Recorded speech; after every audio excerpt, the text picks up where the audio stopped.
Élu, le message que tu es sur le point d'entendre est une révélation divine venant directement du trône céleste. Si tu es ici aujourd'hui, sache que ce n'est pas un hasard. Dieu lui-même t'a conduit ici. Ce message ne s'adresse pas à tout le monde. Il est pour celui qui a obéi à Dieu même quand cela n'avait aucun sens. Pour celui qui a donné alors qu'il avait peu. Pour celui qui a souri malgré la douleur, qui a loué Dieu sous la pression et qui a choisi de marcher dans la foi, même lorsque la peur murmurait en arrière-plan. Tu as fait quelque chose. Cela n'a peut-être pas semblé important. Aucun clairon n'a retenti. Aucune foule n'a applaudi. Mais Dieu l'a vu et le ciel a répondu. Les anges ont exulté. Dieu lui-même a ri, non pas par moquerie, mais par joie. Car ce que tu as fait, bien que petit aux yeux des autres, était immense dans l'esprit. Ton obéissance, ton oui discret, ton acte d'amour ou d'abandon invisible a ébranlé quelque chose dans les cieux. Et maintenant, ce qui vient ensuite n'est pas juste une bénédiction, c'est une récompense pour la foi qui a fait sourire Dieu. Alors, prends une profonde inspiration. C'est la confirmation que Dieu te comprend. Il n'est pas déçu de toi, il se rapproche de toi. Avant de continuer, aime ce message si tu sais qu'il est pour toi. Abonne-toi si ton esprit est ému. Laisse ta ville et ton local dans les commentaires pour qu'on puisse prier pour les guerriers épuisés à travers le monde. Et pour ceux qui s'aiment dans ce message, que ce soit via le lien épinglé dans les commentaires ou par un super merci, sache ceci, le ciel le voit.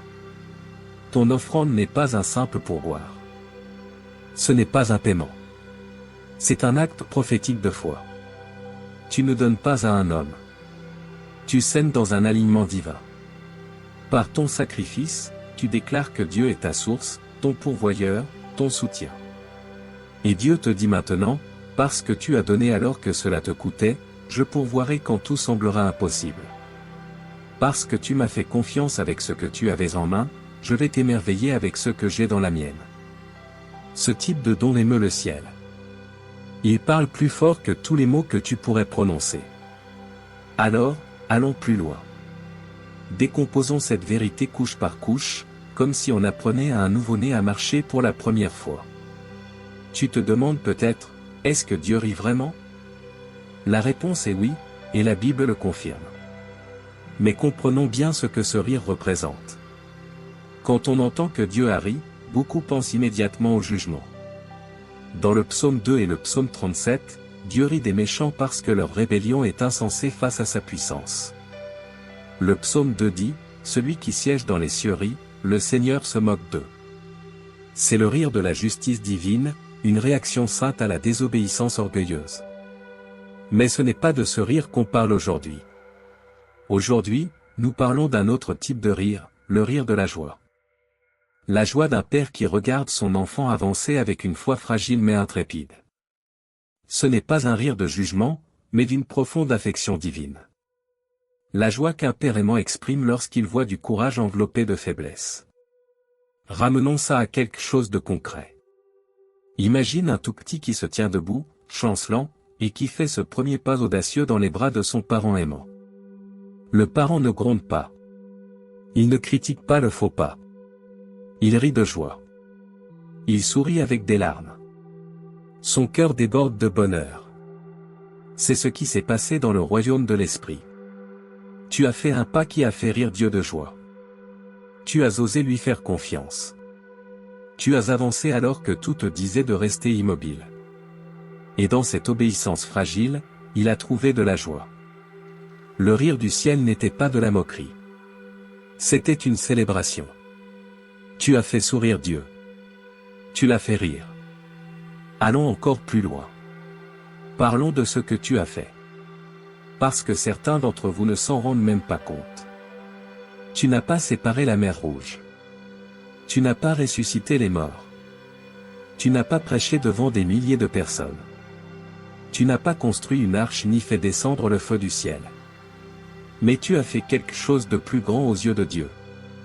Tu as obéi quand ça faisait mal. Tu as obéi en secret. Tu as obéi dans les larmes. Tu as obéi alors que personne n'aurait su si tu ne l'avais pas fait.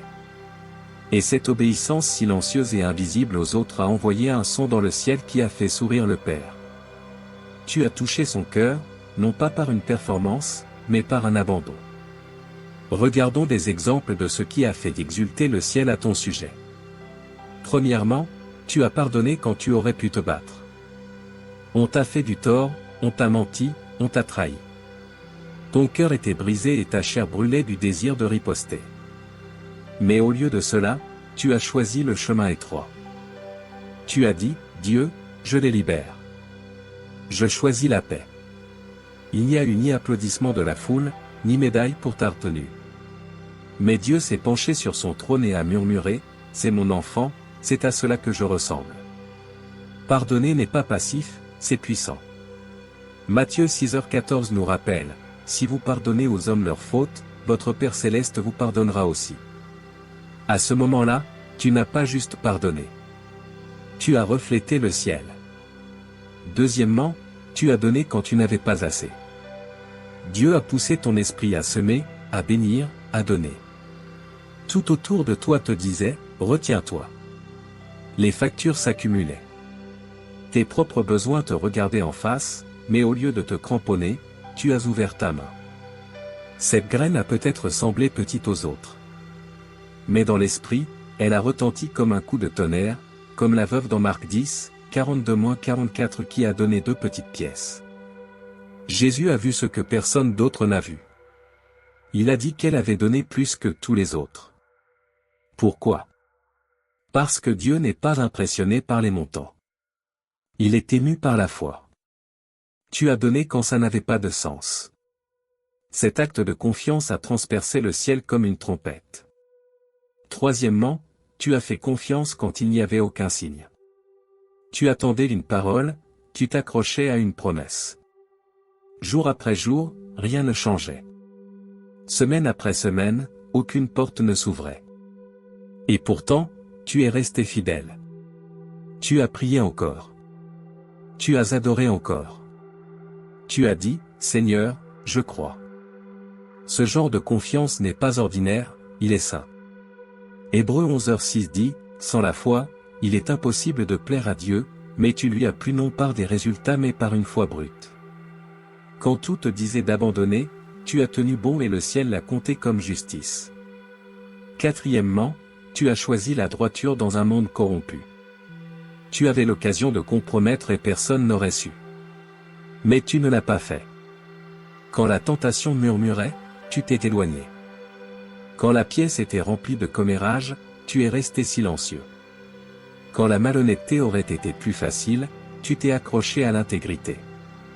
Ce n'est pas de la faiblesse. C'est l'Esprit de Dieu qui vit en toi. La foule n'a pas applaudi ton silence.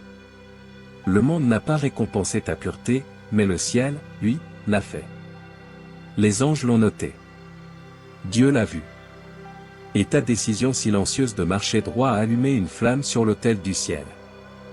Tu as choisi Dieu plutôt que le confort. Tu as choisi le caractère plutôt que la commodité.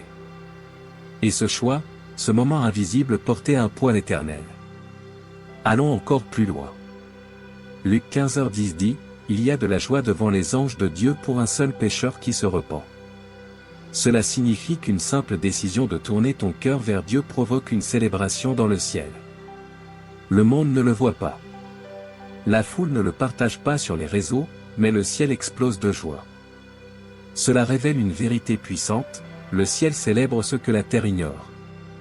Les hommes applaudissent quand tu es riche. Le ciel applaudit quand tu te repens. Les gens louent la popularité. Le ciel honore la pureté. Alors que le monde célèbre le talent, le ciel répond à la transformation. Tu t'es peut-être senti invisible, mais le ciel te regardait et il a exulté. C'est pourquoi Jésus a dit, les premiers seront les derniers et les derniers seront les premiers. Matthieu 19h30. Le système de valeurs du ciel renverse tout. Ce que l'homme voit comme bas, Dieu l'élève. Ce que le monde trouve insensé, Dieu le couronne de faveur. Tu penses peut-être que ta prière, ton jeûne, ton oui discret à Dieu était insignifiant, mais dans le royaume de l'éternité, c'était immense. Ça a ému les anges. Ça a marqué ton nom dans les registres du ciel. Ce que tu as fait, ce moment de repentance, d'abandon, d'obéissance qui semblait petit, était en réalité énorme. Tu n'as pas juste fait un choix, tu as fait exulter le ciel. Laisse-moi te prendre par la main comme un enfant et t'accompagner doucement dans ce moment. Il y a peu de temps, ton âme était fatiguée. Tu étais épuisé, découragé et dangereusement près d'abandonner. Tu as presque renoncé à la promesse. Tu as presque abandonné la mission que Dieu t'avait donnée. Les gens autour de toi n'en avaient aucune idée. Tu souriais en public mais tu pleurais en privé. Tu encourageais les autres tout en remettant en question ta propre force. Mais dans cet endroit secret et fragile, quelque chose de saint s'est éveillé en toi et tu as murmuré, « Dieu, je vais quand même obéir. » Ce murmure n'était pas petit pour lui. Cette décision n'est pas passée inaperçue. Cet acte d'obéissance dans ta vallée est devenu une mélodie pour le ciel. C'est là que Dieu a ri. Pas par moquerie, mais par joie. Tu as ému son cœur. Obéir à la lumière du jour est facile. Obéir dans l'obscurité, quand tout te donne une raison d'abandonner, devient une adoration. C'est pourquoi l'histoire de Job est si puissante. Job 1, 20-21 dit, « Job se leva, déchira son manteau, se rasa la tête, se prosterna et dit, « Nu, je suis sorti du sein de ma mère et nu, j'y retournerai. L'Éternel a donné, l'Éternel a ôté. Que le nom de l'Éternel soit béni. » Job a adoré au milieu de la perte, du chagrin, de la confusion. Et ce type d'adoration, né dans la douleur et enveloppé d'abandon, crée une musique dans le ciel qu'aucun orchestre terrestre ne peut égaler. Tu n'as pas juste continué. Tu as offert une adoration depuis ton désert et le ciel l'a reçu comme un parfum sacré. Élu, ta foi a produit un son. Même si personne sur terre ne l'a entendu, il a retenti comme un tonnerre dans les cieux. Tu n'as pas crié, tu ne l'as pas diffusé. Mais dans le royaume de l'esprit, ta foi a résonné comme une trompette, parce que la foi n'est jamais silencieuse dans l'esprit. Elle déplace des choses, elle ébranle des choses, elle attire l'attention du Tout-Puissant. Comme la femme avec la perte de sang, quand elle a touché le bord du vêtement de Jésus, il l'a senti. Il n'a pas vu son visage. Il n'a pas entendu sa voix, mais sa foi l'a touché. Luc 8h46 dit, « Quelqu'un m'a touché car j'ai senti qu'une force était sortie de moi. » Le toucher n'est pas seulement physique, il est profondément spirituel, et ta foi a fait de même. Ce oui silencieux, cette prière tard dans la nuit quand personne ne regardait, cette louange murmurée alors que ton cœur se brisait, elle a résonné à travers l'éternité. Elle a atteint le trône. Elle a attiré le ciel. Et Dieu n'a pas seulement répondu. Il a exulté. Il a ri de joie. Car une foi comme la tienne est rare, et quand il l'entend, il l'honorait. Arrêtons-nous et demandons, pourquoi le ciel se soucie-t-il autant? Parce que l'obéissance révèle le cœur. Ce ne sont pas les grands gestes ou les titres impressionnants qui comptent, c'est l'abandon silencieux. Dieu n'a pas besoin de ta performance. Il n'est pas impressionné par les apparences extérieures. Ce qu'il aime, c'est l'abandon intérieur. C'est pourquoi 1 Samuel 15h22 dit, « Voici, obéir vaut mieux que les sacrifices, et écouter vaut mieux que la graisse des béliers. » Les sacrifices peuvent être bruyants et publics, mais l'obéissance, elle, est personnelle. Elle est coûteuse. Elle est intime. Cela signifie que tu as choisi Dieu même quand ça n'avait pas de sens. L'obéissance est une preuve de confiance. Et la confiance est le fondement de la relation. Chaque fois que tu obéis, quand c'est difficile, quand c'est gênant, quand c'est douloureux, tu déclares quelque chose de puissant dans le royaume invisible. Père, je te fais confiance plus que mes sentiments, plus que ma peur, plus que ce que je vois. Cette déclaration n'a pas besoin d'être criée. Elle est clairement entendue dans le ciel, parce que rien ne touche le cœur de Dieu comme un enfant qui lui fait entièrement confiance. Maintenant, écoute ceci avec ton esprit. À cause de ce que tu as fait, même en secret, une récompense est en train d'être libérée. Le ciel a vu ce que personne d'autre n'a vu. Cette obéissance silencieuse, cet acte de foi discret, cet abandon privé. Rien de tout cela n'est passé inaperçu. Matthieu 6h6 déclare, « Ton Père qui voit dans le secret te le rendra au grand jour. » Dieu n'observe pas simplement en silence. Il répond par une récompense. Et quand Dieu récompense, ce n'est jamais petit, jamais retardé, jamais gaspillé. Les applaudissements des hommes sont temporaires. L'honneur du ciel est éternel. Ce que tu as semé dans l'obscurité, à travers la douleur, la persévérance et les larmes secrètes, tu le moissonneras dans la lumière avec joie. Psaume 126, 5 dit, « Ceux qui sèment dans les larmes moissonneront dans la joie. » Ce n'est pas de la poésie, c'est une promesse. Tu as planté dans l'obéissance. Maintenant vient la moisson. Et la récompense n'est pas seulement la paix, c'est une reconnaissance publique de Dieu lui-même. Le ciel n'est plus silencieux. La délivrance a commencé. Tiens bon, élu, la récompense est en route. Rendons cela encore plus simple. Tu ne vivais pas pour les applaudissements. Tu ne courais pas après les plateformes. Tu n'essayais pas d'être vu. Tu essayais juste d'être fidèle. Tu vivais pour un public d'un seul.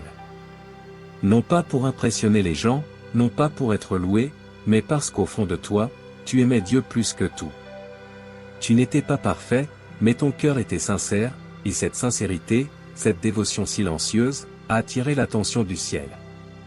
Pendant que les autres regardaient les titres, les abonnés et la gloire, Dieu regardait ton cœur. Et il a dit, celui-là, c'est le mien. C'est un cœur qui me suit. Comme David, un jeune berger négligé, non qualifié, pas le plus grand, pas le plus fort, pas le plus admiré, mais choisi à cause de la posture de son cœur. 1 Samuel 16h7 nous rappelle, l'homme regarde à l'apparence, mais l'Éternel regarde au cœur. Tu ne correspondais peut-être pas au moule, tu n'avais peut-être pas les distinctions, mais ton cœur a dit oui. Et quand tu as obéi, quand tu as persévéré dans l'amour, dans la foi, dans l'humilité, le ciel a dansé. C'est ce qui compte. C'est pourquoi tu as été choisi. Voici où ce message devient ta mission. Maintenant que tu sais que le ciel a exulté, ne t'arrête pas. Ne ralentis pas. Ne te lasse pas de faire le bien. Laisse cette vérité raviver ton feu. Continue d'obéir même quand c'est difficile. Continue de faire confiance même quand c'est silencieux. Continue de semer même quand ça te pousse dans tes retranchements. Continue de prier même quand les réponses semblent tarder. Parce que l'obéissance n'est pas un acte ponctuel, c'est un mode de vie de dévotion. Et chaque pas que tu fais dans la foi continue de résonner dans les cieux.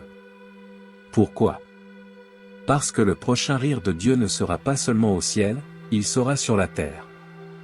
Psaume 126, 2 dit, « Alors notre bouche fut remplie de rire et notre langue de chant. » Alors on disait parmi les nations, « L'Éternel a fait de grandes choses pour eux. » Ce qui a commencé dans le secret, ce qui a débuté comme une joie cachée du ciel pour ton obéissance, deviendra bientôt un témoignage public.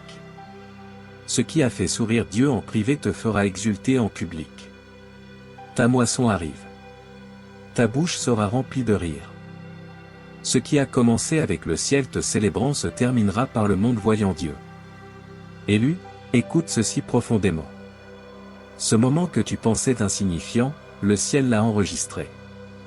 Cette décision que tu as prise en secret, celle que personne d'autre n'a vue, personne n'a applaudi, a envoyé une onde dans l'esprit. Tu pensais que c'était silencieux, mais ça a rugi dans le royaume invisible. Tu pensais que ça passait inaperçu, mais c'est devenu une mélodie dans la salle du trône. Dieu a ri, le ciel a exulté, les anges se sont penchés. Pourquoi ? Parce que dans un monde qui cède à la pression, tu es resté dans l'obéissance. Dans une génération qui court après les applaudissements, tu as choisi l'abandon. Et c'est rare. Tu as fait ce qui était difficile. Tu as fait ce qui était juste. Tu as fait ce qui était fidèle. Et le ciel l'a remarqué. Tu n'as pas ému des foules, tu as ému le cœur de Dieu. Alors, en entrant dans ta prochaine saison, marche la tête haute. Marche comme quelqu'un marqué par le ciel, parce que tu le es. Tu es vu.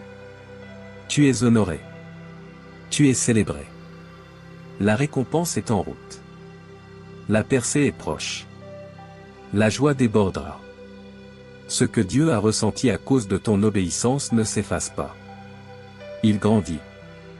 Et quand le moment viendra, le monde verra la preuve de ce que le ciel sait déjà, tu es à lui, et il est très satisfait.